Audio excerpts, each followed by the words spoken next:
বাচ্চারা খেলাধুলা মজা মাস্তি করে বাগানে এসে জিরাইতেছে, আর কিছু এলিয়েনের বাচ্চা শুধু ফটো তুলতেছে। তো যাই হোক, সবকিছু শেষে ঝর্ণার সামনে যাওয়ার জন্য আমরা সবাই রওনা দিয়ে দিলাম। ঝর্ণার সামনে যেতে হলে আমাদের অনেক উপরে উঠতে হবে। শুরুতে খাড়া সিঁড়িতে উঠতে উঠতে পা একটু ব্যথা হয়ে গেছে, আর সামনে তো বাকি পথ রয়েছে। ঝর্ণা পা এখান থেকে 1 কিলোমিটার উপরে, এতটুকু পথ হাইটে হাইটে উপরে উঠতে হবে। বলাটা খুবই সোজা, কিন্তু করাটা খুবই কষ্টের। সবকিছুতে বলা আছে কষ্টের পর মিষ্টি আছে। এই কষ্টের ভিতরে আনন্দ মজা মাস্তি সবই হইতেছে। এখান দিয়ে হাইটে হাইটে উপরে উঠতেছি। এই রাস্তাটা ইট ভেঙে রোলার দিয়ে সমান করা হয়েছে। হয়তো এখানে ফিস ঢালাই দেওয়া হইবে। চাইলে পরবর্তীতে গাড়ি নিয়ে সোজা উপরে উঠা যাইব। চাইলে এখনো পারবো। আমাদের কাছে কোনো গাড়ি নেই উপরে উঠার, তাই কিচ্ছু করার নাই। স্বামী বিদেশ এখন হাইটে হাইটে উপরে উঠতে হবে। সুন্দর একটা জায়গার সামনে দাঁড়াইছে, এখান থেকে চতুর্দিকে পাহাড়টা উপভোগ করা যায়। মুহূর্তটাকে আরো উপভোগ করার জন্য সবাই গান চালিয়ে নাচতেছে।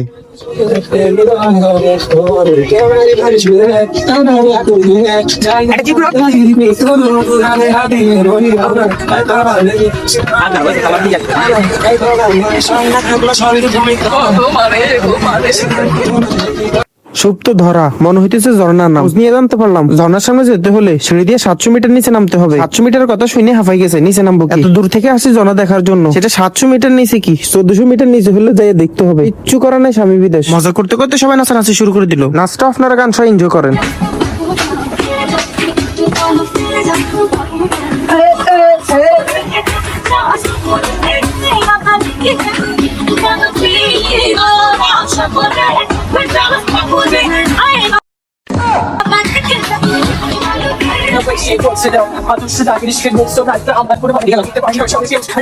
নাচতে নাচতে সবাই ক্লান্ত হয়ে গেল, তাই সবাই পানি আর হালকা খাওয়ানোর জন্য একটা দোকানের সামনে বসলো। খাওয়া দাওয়া শেষে সবাই আস্তে আস্তে নিচে নামা শুরু করে দিল। সিঁড়িটা কিন্তু অনেক খাড়া, দেখতে তেমন বোঝা যায় না। আমার কাছে এইসব সিঁড়ি কোনো ব্যাপারে না। সবাই হাইটে হাইটে আস্তে আস্তে নামছে, আর আমি দৌড়ের উপর নামছি। আর যেখানে সেখানে এলিয়েনের বাচ্চারা ফটো তুলতে ব্যস্ত হয়ে যায়। এই আর কি অবস্থা। তো যাই হোক, প্রায় আধা ঘন্টা হাইটে অবশেষে চলে আসলাম ঝর্ণার সামনে। ভিউ আর মুহূর্তটা অনেক সুন্দর ছিল, যদিও ঝর্ণাতে তেমন পানি ছিল না। চিন্তা করে আসছিলাম ঝর্ণার পানিতে গোসল করবো, হয়তো সেটা আর হবে না। যেভাবে ঝর্ণাতে পানি পড়ে মনে হচ্ছে উপর থেকে কোন এক বাচ্চা হিসু করতেছে। যাই একটু একটু পানি পড়তেছে। কিছু নেশাখোরেরা উপরে হইয়া শুয়ে থাকে, পানি আসতে দেয় না। তো যাই হোক, বৃষ্টি না থাকাতে ঝর্ণাতে তেমন পানি নেই। তবে বৃষ্টির সময় আসলে খুব মজা হইতো, ওই মজাটা একটু মিস করে ফেলছি। তাই হয়তো আর গোসল করা হয়নি। মনে কোনো আফসোস নাই, তবে অনেক ভালো লাগছে, অনেক মজা করছি। ঘুরছি গাড়ছি, ভিউ দেখছি আর উপভোগ করছি। এর থেকে বেশি আর কি আশা করা যায়। তো যাই হোক, কিছুক্ষণ পর জায়গাটা ত্যাগ করে আমরা সবাই রওনা দিয়ে চলে গেলাম। যেতে যেতে সবাই অনুভূতির কথা শুনলাম, কারো মনেতে কোনো আক্ষেপ নেই, সবাই আনন্দিত। তো আমরা সবাই আবার গাড়িতে উঠে গেলাম। তো যেহেতু দুপুর হয়ে গেছে, তাই খাওয়ার জন্য একটা হোটেলের সামনে নামলাম। হোটেলের নাম ছিল বাবির হোটেল। সবাই এখানে খাওয়া দাওয়া শেষ করলো। খাওয়া দাওয়া শেষ করে আবার সবাই গাড়িতে উঠে গেলাম। বাবির হোটেলের খাওয়ানো এত মজা হয়েছে, সবার থেকে সবচেয়ে বেশি খাওয়ান মনে হয় আমি খাইছি। তো যাই হোক, আমাদের পরবর্তী লোকেশন হলো গুলিয়াখালী সীতাকুণ্ড।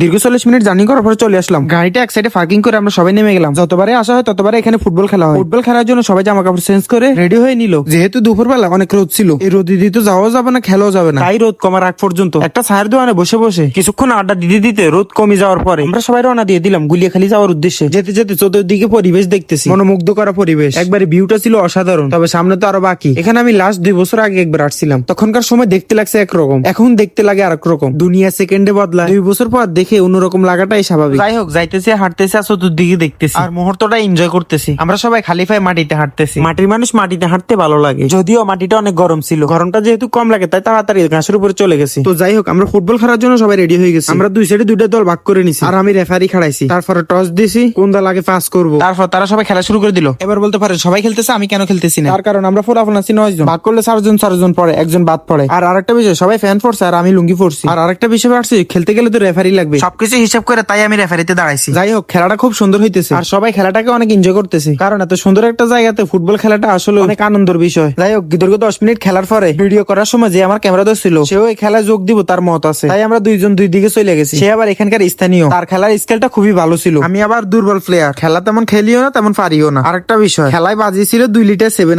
আপ শুধু নামে ছিল, কামের কাম কিছুই ছিল না। যাই হোক, দীর্ঘ ঘন্টা খানিক খেলার পরে সবাই রওনা দিয়ে দিল নদীতে গোসল করার জন্য। সবাই নেমে গেল, তাদের সাথে আমিও নেমে গেলাম। নদীতে কি করব না করব সবকিছু ভিডিও করার জন্য রিস্ক নিয়ে মোবাইল নিয়ে নেমে গেলাম, কারণ আমার কনফিডেন্স ছিল আমার হাতে ফোন থাকলে কিছুই হবে না। যাই হোক, সবকিছু মিলে আমি খুবই আনন্দিত। নদীতে সবাই মিলে একসাথে গোসল করার মজাটাই আলাদা। তার মাঝে কিছু সময় পানিতে ফুটবল খেলা হলো। দুষ্টুমি ফাইজলামি তো ছিলই, যদিও আমি তেমন কিছু করি নাই, দাঁড়ায় দাঁড়ায় ভিডিও করছি। তাদের দুষ্টুমি ফাইজলামি উপভোগ করছি। তাদের দুষ্টুমি ফাইজলামির এক পর্যায়ে বিশ্বযুদ্ধ শুরু করে দিল। পায়ের নিচ থেকে গ্রেনেড নিয়ে একজন আরেকজনকে মারা শুরু করে দিল। কিছুক্ষণ এই যুদ্ধ চলমান ছিল, শেষ পর্যায়ে সমাপ্ত হলো। হাফাইতে হাফাইতে সবাই সবাই উপরে গিয়ে বসলো, প্রায় ঘন্টা খানিকের মতো পানিতে ছিল। তো যাই হোক, কিছুক্ষণ বসার পর গা গোসল দিয়ে সবাই গাড়ির সামনে চলে আসলাম। তো যেহেতু সন্ধ্যা হয়ে গেল, তো সবাই আবার গুলিয়ে খেলিতে গেল। তাদের মাঝে কিছু ছেলে তাদের গার্লফ্রেন্ডের জন্য ঝিনুকের গলার হার, কানের দুল, হাতের ব্রেসলেট আর বক্কর অনেক কিছু কিনলো। আমার তো গার্লফ্রেন্ড নাই, তাই কিছুই কিনি নাই, শুধু দাঁড়ায় দাঁড়ায় দেখছি, কিচ্ছু করার নাই, স্বামী বিদেশ। তো যাই হোক, এই অন্ধকারে নদীর পাশে বসে নদীর ঢেউর শব্দ, মুহূর্তটা মন মাতাল করার মতো অবস্থা। এখানে বসার যে অনুভূতি, তা মুখে প্রকাশ করার মতো না। তো আজকে এ পর্যন্তই রইলো।